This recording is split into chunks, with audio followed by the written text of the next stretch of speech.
What actually caused it? Because there's different types of seizures. Some are cheap, like 10 bucks to fix, while some can cost hundreds or thousands of dollars. And I got a phone call, hang on.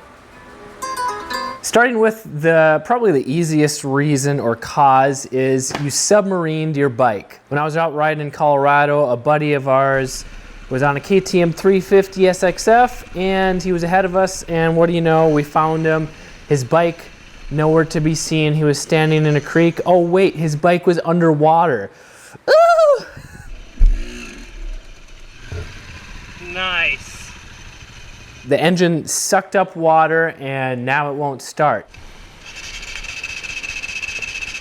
In that case, you just need to clear it out, pull the spark plug out. Don't try and start it, because if you try and start a flooded engine full of water, there's a good chance that you could bend the connecting rod on the crank or even a valve, because water is not very compressible. That piston coming up, it's going to compress that water, and if it doesn't have anywhere to go because the valves aren't open, it's going to bend that rod. It can also cause another problem, which I'll get to later on this list. Cause number 2 may not be an engine seizure, but it can still cause your rear wheel to seize up, and that's when the chain derails. This is really common on pit bikes or just small dirt bikes that don't have a good chain guide. Maybe it's a plastic one or not at all, but if the chain gets too loose, you're flying down the road and the chain pops off the rear sprocket, it bunches up on the front sprocket, it locks up the rear wheel, and you're going for a fun ride.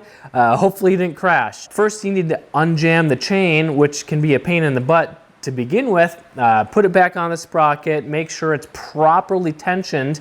I have a video here on how to get it properly tensioned without being too tight, because you don't want it too tight. That can cause more damage as well. And then you want to check and make sure that the engine cases are not cracked, because if you don't have a good case guard, that chain bunching up in the front sprocket at a high speed can easily crack the engine case, cause an oil leak, which is a major engine repair. Unless you want to be getting really poor oil mileage, like 1 quart per 5 minutes. Engine seizure cause number 3 is if the bike has been sitting for years. Now, if there's any moisture in the engine, that is a big killer, and that water will turn into rust and corrode, causing the engine to be stuck or seized. So don't try turning it over if it's stuck. You might be able to free it up for free or really cheap by pulling the spark plug out, pouring some oil in there, maybe a lot of WD-40, or like I've heard ATF and acetone, 50-50 mix can work, and letting it sit for hours or even days. Just let it soak, try and break up that corrosion, and then after a few hours or a few days, you slowly try and turn it over. There still might be some engine damage, but you may get it running for free or cheap. Cause number 4 is an overheated engine. There's several different ways that can cause the engine to overheat, but the 2 that I'm going to talk about now are 1, lack of coolant.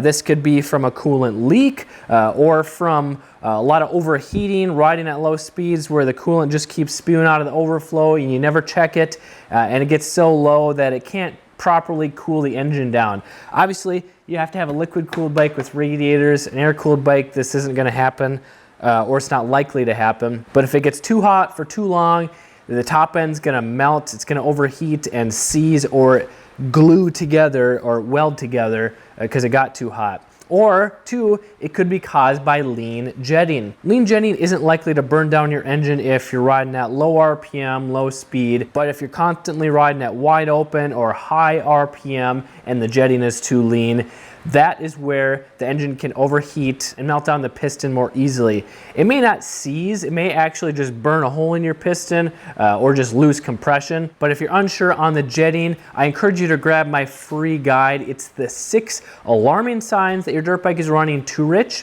or too lean. The link to that is in the description below. Cause number 5 is low engine oil. This is more likely the case on a 4-stroke because the engine oil, it circulates throughout the whole engine, although this has separate transmission and engine oil. But if the oil gets too low, it's not going to be able to properly lubricate the parts in the engine, such as the piston, the rings, the cylinder. the camshaft. So if those aren't getting enough lubrication, there's going to be more friction, and it's going to cause them to overheat a lot more easily. This friction, think of it like rubbing your hands together. If they're dry, they're going to heat up pretty quickly. But if you put a little bit of oil on them, so there's less friction, they're more likely to slide on each other, they're not going to heat up as easily. Same goes for your engine. If they're dry or very little oil, they're going to heat up a lot faster. So check that oil. If it's low, fill her up or change it. Cause number 6 is a cold seizure. This is when you start your bike for the first time of the day, a cold start, and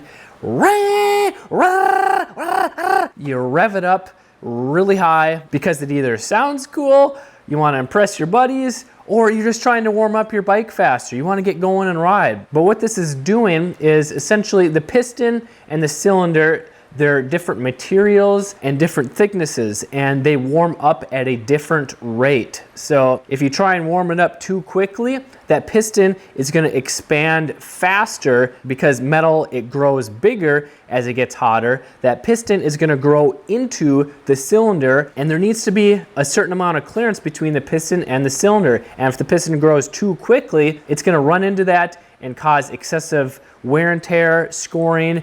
And if you do that too often, too long, it's going to melt into it or weld into it and seize the top end. And if you're unsure how long it takes to warm up your engine, you should check out this video. There's 2 signs that you need to pay attention to know that it's properly warmed up before you can go wide open throttle without seizing it. Cause number 7 is pretty simple, but pretty deadly as far as your wallet goes, and that is valve contact. So 4-stroke, they have valves, intake exhaust valves, whether it's 2, 4, or 5. If a valve drops or if like the cam timing slips or something breaks inside, that valve is going to slam into the piston, and you're going to hear a